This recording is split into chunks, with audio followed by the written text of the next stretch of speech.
Hey there, VCE HHD students. My name's Andy. I'm a VCE Health and Human Development teacher. In this short video, we're going to look at common data mistakes made by VCE HHD students number 2. Before we dive into this video, just a reminder, there's a range of different ways you can engage with the Health Resources Hub. We've got our YouTube channel. There's over 150 content videos, SAC and exam tips, and new videos are coming out each week during the school term this year. If you're on YouTube, you can subscribe with the button in the bottom corner of the video there, or just head to YouTube and search for the Health Resources Hub. We've also got our website, the hih.net.au, and there's opportunities there for teachers and students. And if you're a Unit 3 and 4 student, you can head to the page and scroll to the bottom, and there's a registration form for our free student newsletter. That's coming out twice a term this year with free SAC and exam resources and tips. And so 2 versions already come out, during term 1. So if you sign up, you'll get sent an email with those on the same day you register. You can also see our social media links there if you'd like to follow us and get alerts to our new videos and other opportunities, and also email if you'd like to get in touch. So we have already done one video previously on common data mistakes made by HHD students. So this is just a second video with some different types of common mistakes. And if you haven't checked out our first one, please head to our YouTube page and take a look. So this data here, you can see is represented in a graph, and it's looking at the number of people admitted to hospital per 1,000 based on socioeconomic status.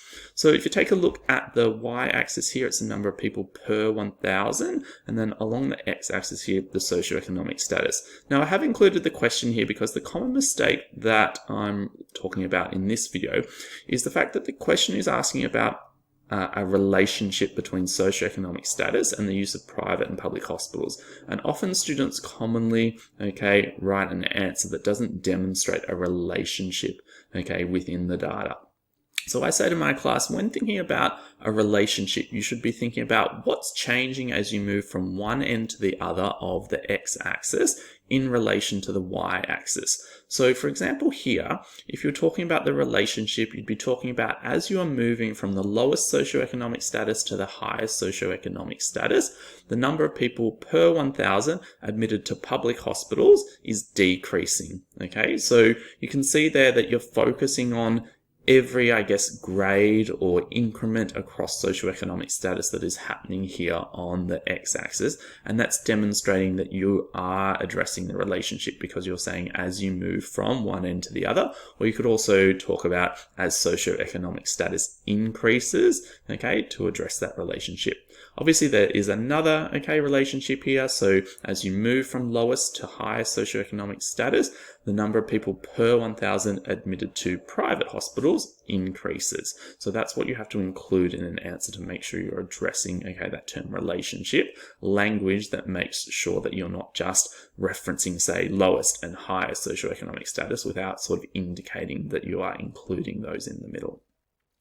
Here's another example of a question that's asking you to outline a relationship, but this time it's focusing on data in a table, which might be a bit harder, to visualize. But you can see here that the relationship they're asking you about is access to skilled health staff and maternal mortality.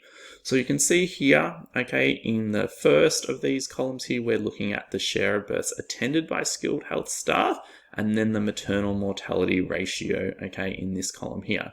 And so if you can visualize as you move, from Haiti, up to Australia, there's an increase in the share of births attended by skilled health staff. And at the same time, as you move from Haiti up to Australia, there's a decrease, in the maternal mortality ratio. So the relationship is as there's an increase, in the share of births attended by skilled health staff from Haiti to Australia, from 41.6% to 96.7%, there is a decrease in the maternal mortality ratio from 480, per 100,000 live births to 6 per 100,000 live births. So you're still showing that connection, between these two columns, because that's what a relationship is, how two things are connected. So hopefully you found that useful. This here, is another example of data where students often make, a common mistake. And so you can see this one here was looking at the death rates by broad cause per 100,000 of the population across this period of time from 1907 to 2019. It's looking at per 100,000, okay, in the population on the y-axis here. And so you can see the key here is representing the different types of lines and conditions then in this particular data. So you can see here the question now is asking you to use data to identify a trend evident in the graph. And so the common mistake that students often do here is they might choose, for example, cardiovascular disease, and they'll talk about how the death rate per 100,000 of the population in 1907, say, was approximately 175 per 100,000 population. And then they talk about, and this, okay, slightly decreased to approximately, say, 160 in 2019 per 100,000 population, obviously. And so what they've done is they've failed to, I guess, address the significant change that happened during that period of time in 1907 to 2019. So you wouldn't be really giving a true representation of the data if you're just talking about 1907 and 2019 and not addressing the fact that there was that significant rise in the middle. What you could do to make it a bit easier on yourself if you want to focus on cardiovascular disease is just choose a time point here, say around 1971, and talk about the decrease that happened to 2019. So there you are, just focusing on, okay, that decrease and not having to write so much if you're wanting to focus on 1907 to 2019, because you'd have to also probably talk about the significant rise, okay, to approximately 1971, and then there was a decrease after that.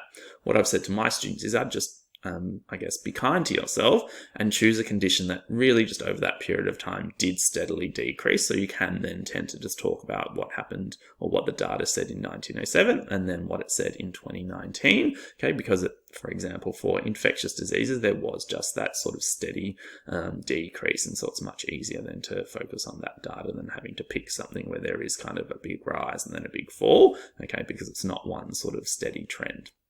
Okay, hopefully you found that useful. Just a reminder, we've got our Unit 3 Area of Study 2 SAC preparation sessions coming up on April 14th and 28th.